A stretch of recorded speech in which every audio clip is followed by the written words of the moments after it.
On est dans un zoo. Dans un zoo, il y a des animaux. Mais il n'y a pas que des animaux, parce qu'il y a des animaux pour accueillir du public.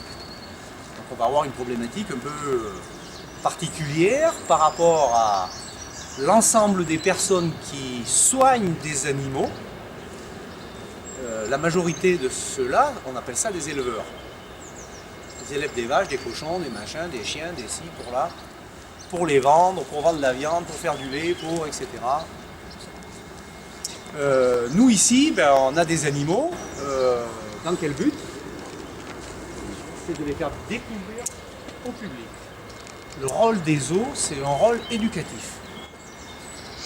Donc c'est la diffusion des connaissances qui est notre principale activité. Les animaux, c'est l'outil qui est là, qu'on va faire découvrir. Et donc on va avoir plusieurs métiers pour faire fonctionner un parc zoologique. On va avoir ceux qui s'occupent des animaux, deux grandes catégories.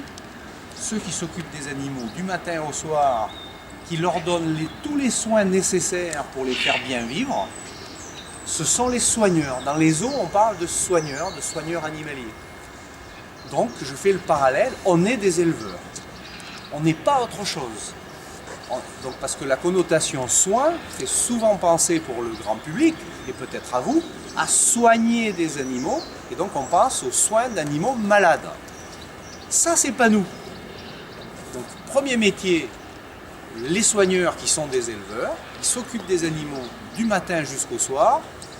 Toute la journée, on va nettoyer, donner à manger, vérifier que, etc., faire les choses pour. Si on est à la campagne, y compris, on fait le foin pour nourrir des animaux. Nous, on le fait pas le foin, mais quand le camion arrive, on le décharge, on le stocke, etc., etc. On est pareil qu'eux. Et puis, jusqu'au jour où l'animal il est malade, où là on n'est pas compétent. Et donc on fait quoi? On fait allô veto, j'ai un animal malade, il faut que tu passes le voir. Et donc on a nos collègues vétérinaires, dont une qui est ici, même si elle est stagiaire pour l'instant, qui sont là, eux, pour s'occuper des animaux malades. Et moi je dis une chose, c'est que ces deux métiers, qui sont nécessaires pour faire vivre nos animaux, mais qui sont presque diamétralement opposés. Moi, même s'ils sont devant moi, je dis une chose, c'est que j'aurais jamais voulu être veto. Parce que ça ne m'intéresse pas de ne voir un animal que quand il est malade ou mourant, ou le voir une fois par an pour lui faire son vaccin. Moi, ce que je veux, c'est voir l'animal tout le temps. Machin. Mais ce n'est pas une critique vis-à-vis du métier de vétérinaire, parce que c'est un très beau métier, il en faut. Par contre, ce n'est pas du tout le même métier. Ce n'est pas le même niveau de formation, etc. Et ce n'est pas le même niveau de paye non plus une fois qu'on a réussi. Mais voilà, il faut le savoir. On a deux métiers véritablement très différents. Donc, jusque-là, je suis clair? Oui. Très bien. Alors, soigneur dans un zoo.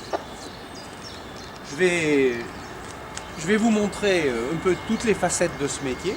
Qu'est-ce qu'on fait? Je vais vous décrire un peu une journée type de soigneur. Et puis, je vais vous parler un petit peu de l'évolution du métier dans le temps. Puisque nous, on a la chance d'être dans un zoo qui est le plus vieux, le deuxième plus vieux zoo du monde. Donc, la ménagerie, elle a 221 ans maintenant, 220 ans l'an dernier. C'est énorme. Et donc, on a vu à la ménagerie, plus qu'ailleurs, les évolutions à la fois de la présentation des animaux, mais l'évolution aussi du métier de soigneur. D'accord ? Alors, le soigneur, je vous ai dit tout à l'heure, c'est celui qui s'occupe des animaux de A à Z, tant qu'ils sont bien portants. Alors, ça consiste à quoi? Le matin, le soigneur, quand il va arriver, on lui a confié un certain nombre d'animaux, il en a la charge.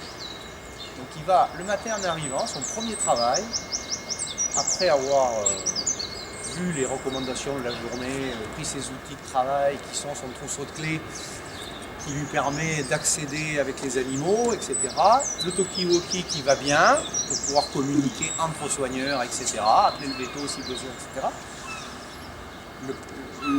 Le premier quart d'heure du matin, c'est quelque chose de très important. Il va faire l'inventaire de son cheptel. Donc, il va voir tous ses animaux. Il va vérifier s'ils sont en pleine forme, s'ils vont bien, s'il n'y a pas de comportements anormaux, s'il n'y a pas de petits signes qui vont alerter sur un problème sous-jacent qui pourrait devenir grave si on ne le traitait pas rapidement.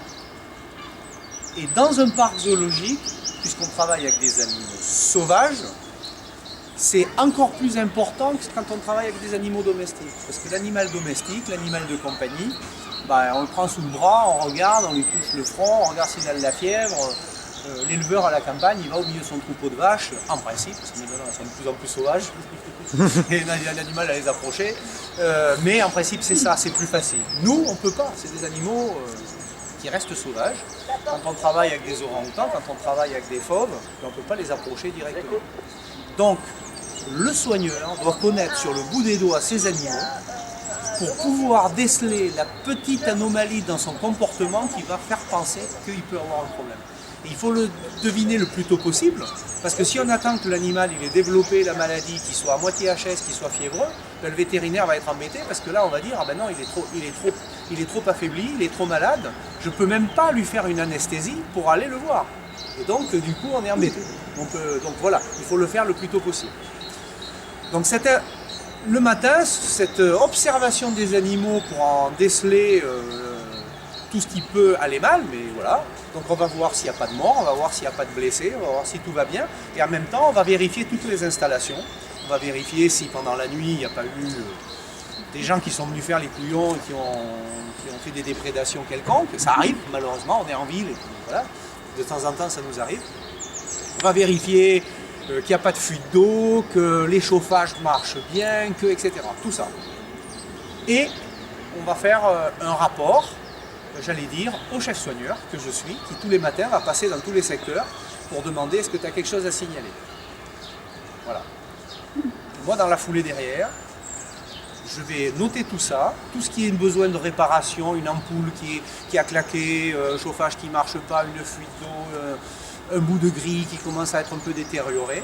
Je vais aller demander au service à un autre métier, c'est les corps de métier qui sont là pour réparer, et je vais leur dire ce qu'il y a à faire dans la journée. Aussitôt, je reviens et je vais voir le vétérinaire qui va être arrivé entre-temps et pour lui dire, ce matin, j'ai un bouquetin qui boite, j'ai un oiseau qui a la diarrhée et puis j'ai un singe qui ne veut pas manger parce que je sais pas quoi, je pense qu'il a un problème dedans. Voilà, tac, pour aujourd'hui c'est ça. Et puis après, on va décider d'aller faire les soins avec les vétérinaires. Le soigneur, lui, quand il a fait cet inventaire, il va attaquer toute sa journée de travail, c'est-à-dire donner tous les soins nécessaires à ces animaux pour qu'ils vivent bien. Donc, deux grandes catégories. Nourriture et donner à boire, préparation de la nourriture, préparation des gamelles, distribution des gamelles, etc. Vérifier que tout le monde mange bien, vérifier que tout le monde a bien à boire, que c'est propre, qu'ils ont de l'eau propre, etc. Donc ça, c'est indispensable et on ne peut pas s'en passer. Deuxième grand chapitre, nettoyage des enclos, des cages, désinfection, etc. Nettoyer les carreaux, les vitres et tout ça pour que les animaux se portent bien et ne soient pas dans la saleté toute la journée. Et deuxièmement, que le public puisse voir nos animaux dans de bonnes conditions, avec des vitres qui sont propres, des enclos qui soient bien propres. Et de ça dépend un peu notre renommée, entre guillemets, d'un zoo bien tenu. D'accord ? Ça, c'est les deux éléments qui sont indispensables, sur lesquels on ne peut pas faire de sacrifice et qu'on ne peut pas s'en passer. On ne peut pas dire une journée, non, ça je ne le fais pas, je le ferai demain. Ça, c'est pas possible. Donc ça, on fait ça. Et puis, il y a 40 ou 50 ans, je dis ce moment-là, parce que c'est au moment où je suis arrivé à la ménagerie, il y a 40 ans que je travaille là. Bravo. Quand on avait fait ces deux actions de soigneur, en fait, on avait fini notre travail. L'animal, on avait tout nettoyé, tout était propre, il avait eu à manger et à boire, c'était bon, on pouvait partir. On ne nous en demandait pas plus. C'est-à-dire là, vous avez terminé votre travail. Il y a quelques années de ça, une fois que les animaux avaient à manger et à boire, une fois qu'on avait nettoyé tous les enclos, etc., on avait fini notre travail. Le soir, on faisait un petit tour pour vérifier que tout le monde allait bien, et c'était bon. Et puis petit à petit, les choses ont évolué.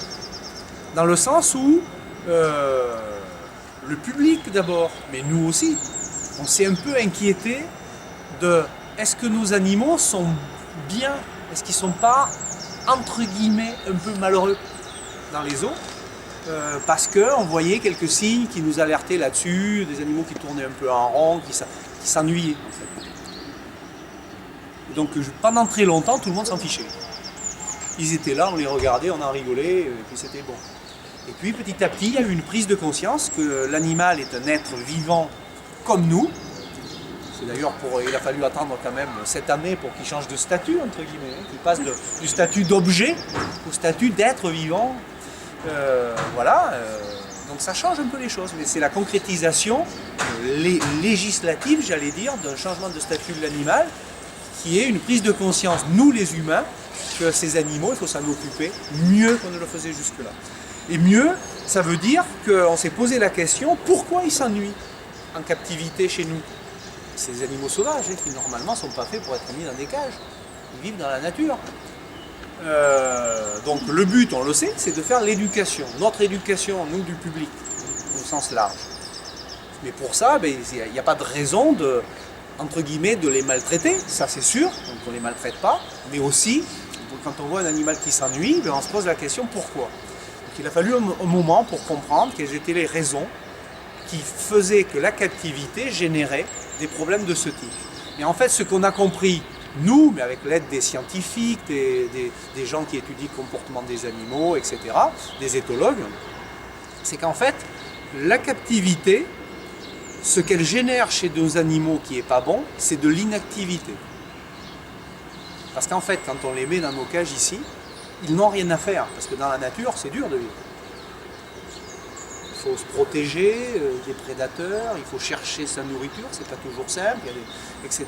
Et donc ça occupe la journée, et on n'a pas le temps de s'ennuyer. Ici, nous, en captivité, c'est nous, les soigneurs, qui faisons tout à la place de nos animaux. On leur amène de la nourriture sur un plateau, etc. On leur prépare leur litière, leur nid, leur machin, on fait tout.